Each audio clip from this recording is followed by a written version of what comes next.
mulher que quer mudar, mas foge quando começa a dar certo? Você não tem medo de dar errado, né? Você tem medo de dar certo. Eu sei que isso parece loucura, mas você vai entender. Você já começou uma dieta, um curso, um projeto, e depois de 2 semanas você começou a desanimar e simplesmente inventou um motivo para parar? Você já estava indo bem e de repente a sua cabeça começa a jogar contra você. Quem você pensa que é? Isso é grande demais para você. Você não é desse mundo. Dá errado de qualquer jeito. E você ouviu essa voz. Você foi embora e voltou para o lugar seguro. E isso tem um nome. Hoje eu vou te contar qual é. Esse padrão de começar a fugir, de querer recuar, de ir bem e depois travar, se chama autossabotagem. Especificamente, ele tem uma raiz que a maioria das pessoas nunca vê. O medo do sucesso. Não é o medo de falhar. É o medo de conseguir. Em 1978, as psicólogas Paulina Clance e Susana Innes fizeram uma pesquisa que mudou a psicologia. Elas entrevistaram 150 mulheres em posições de destaque profissional, mulheres reconhecidas, respeitadas, bem-sucedidas, e descobriram algo surpreendente. Quanto mais bem-sucedida essas mulheres eram, mais elas se sentiam como fraudes. Quanto mais conquistas acumulavam, mais esperavam ser descobertas como uma farsa. Mais elas cresciam, mais elas esperavam que alguém chegasse ali e dissesse para elas que elas não mereciam estar ali. Elas batizaram isso de síndrome da impostora. Ela afeta principalmente mulheres. E tem tudo a ver com o que a gente vai conversar hoje. Porque o medo do sucesso, ele não aparece como um medo. Ele aparece como procrastinação. Ele aparece como não é o momento certo. Ele aparece como perfeccionismo. Quando eu estiver pronto, eu faço. Autossabotagem. Você cria um problema onde não existe. E aparece como desistência. No exato momento em que as coisas começam a dar certo, você desiste. Você não está com preguiça, você está sem disciplina. Está fugindo de algo que seu cérebro aprendeu a interpretar como perigoso. Na neurociência, a amígdala cerebral é a estrutura responsável pela nossa resposta de medo. Entende? Ela não distingue entre ameaças físicas e ameaças simbólicas. O sucesso é associado inconscientemente como perigo, a rejeição, inveja, pressão, exposição, solidão. O cérebro dispara cortisol, o hormônio do estresse, e associa um instinto de fuga.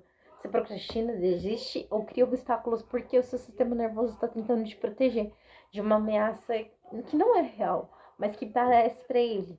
A raiz. Por que o sucesso parece perigoso para ela? Mas por que o sucesso parece perigoso?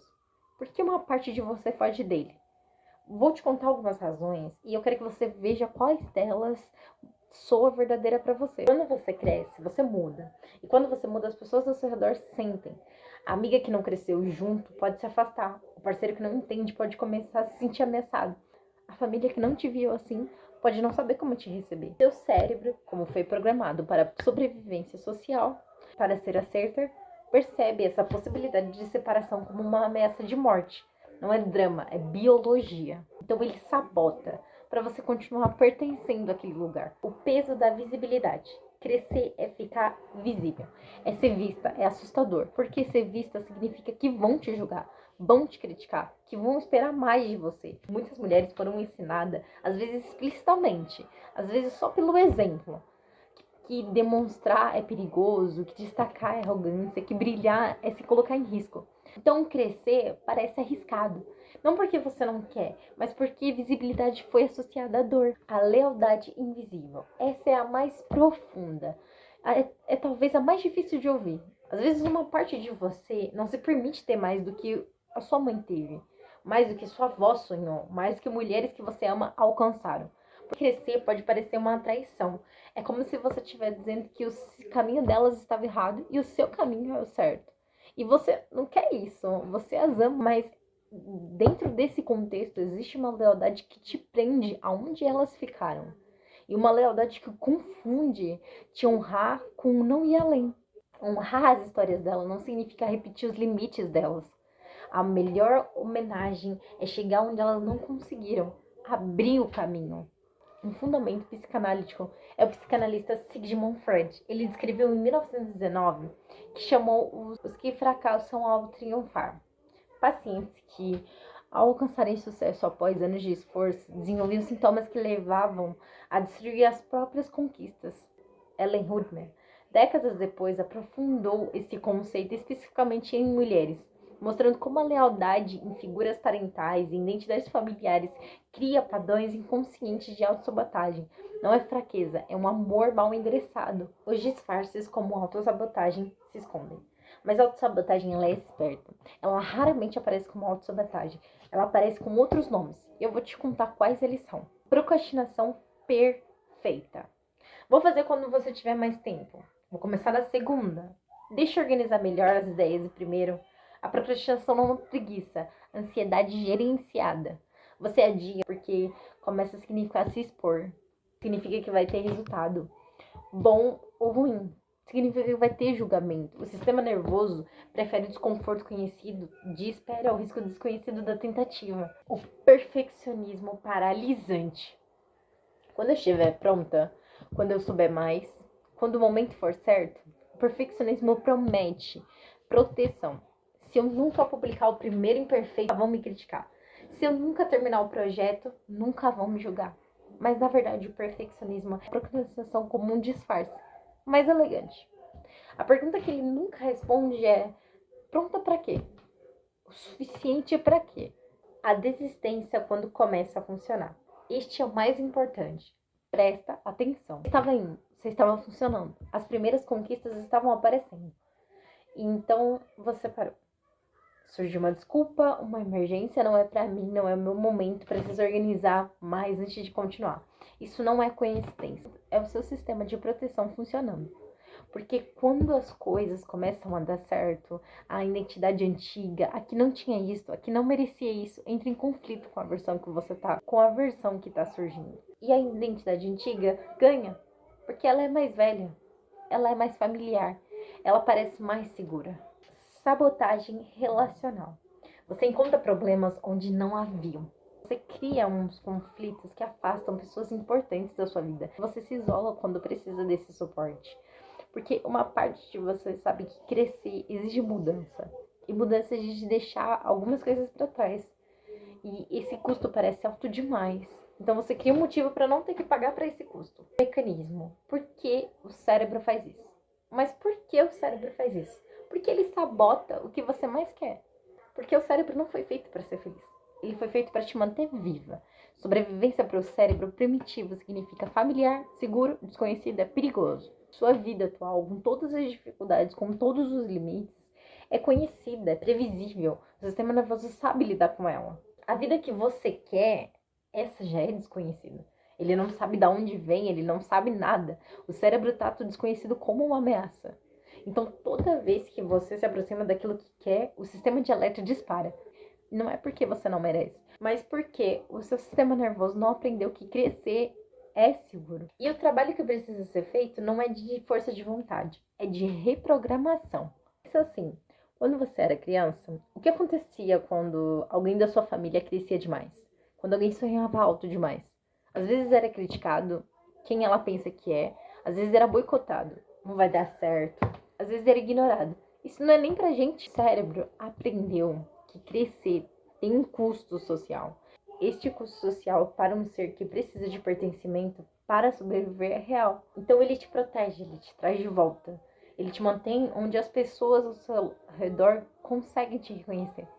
Isso não é fraqueza, isso é inteligência de sobrevivência funcionando num contexto errado. O sucesso exige uma nova identidade. Agora vem o que eu mais quero que você leve daqui. Você não está travada por falta de conhecimento.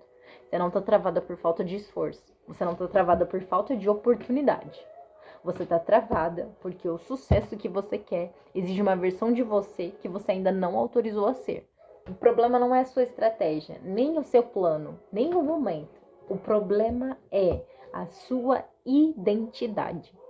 Você pode ter o melhor método do mundo, mas se no fundo você acredita que não é o tipo de mulher que tem aquilo, você vai encontrar uma forma de perder. Você vai dar um passo à frente, dois para trás, vai chegar perto e criar um problema. Vai ter tudo necessário e decidir que não é ainda. A sua identidade atual, ela não suporta aquele resultado. Ela não sabe o que fazer com ele. Ela nem reconhece aquela versão como você. Então, o trabalho não é ter disciplina, é construir uma nova identidade. A identidade da mulher que já é quem ela quer ser. Não a que vai ser, a que já é agora. Agora, com o que tem. James Clear, Hábitos Atômicos, mostra que uma mudança mais duradoura começa na camada mais profunda, a identidade. Não, eu não quero correr. Eu sou uma corredora. Não, eu não quero ter dinheiro. Eu sou uma mulher que sabe construir prosperidade. A identidade determina o comportamento. O comportamento, ele constrói a realidade. A virada aqui é interna, mas os seus efeitos são totalmente externos. Responsabilidade. O convite é sem culpa. Agora vem algo que precisa ser dito com todo cuidado e clareza. Não é sua culpa ter aprendido a se proteger assim. Você foi criada em um mundo que muitas vezes puniu mulheres que cresceram, que se destacaram e saíram do lugar esperado. A crítica, a inveja, o julgamento, esses são reais, não são paranoias suas.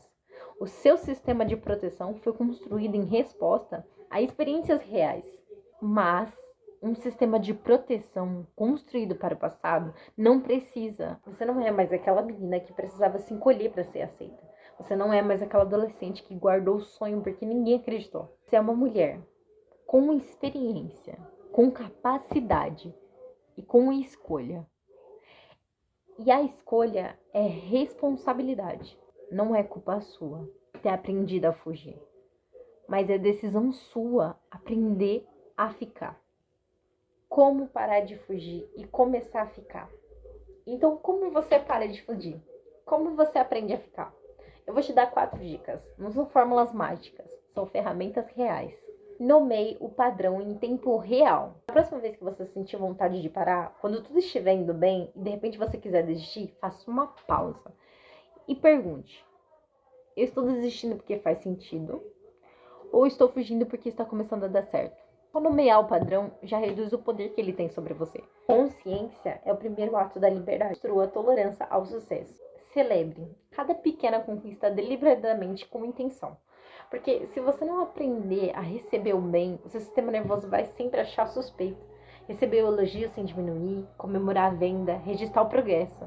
Você está treinando, o seu cérebro associa sucesso à segurança, não ameaça. Defina a sua identidade agora. Não espere ter resultado. Não espere ter resultado para você ser diferente. Comece a ser diferente agora.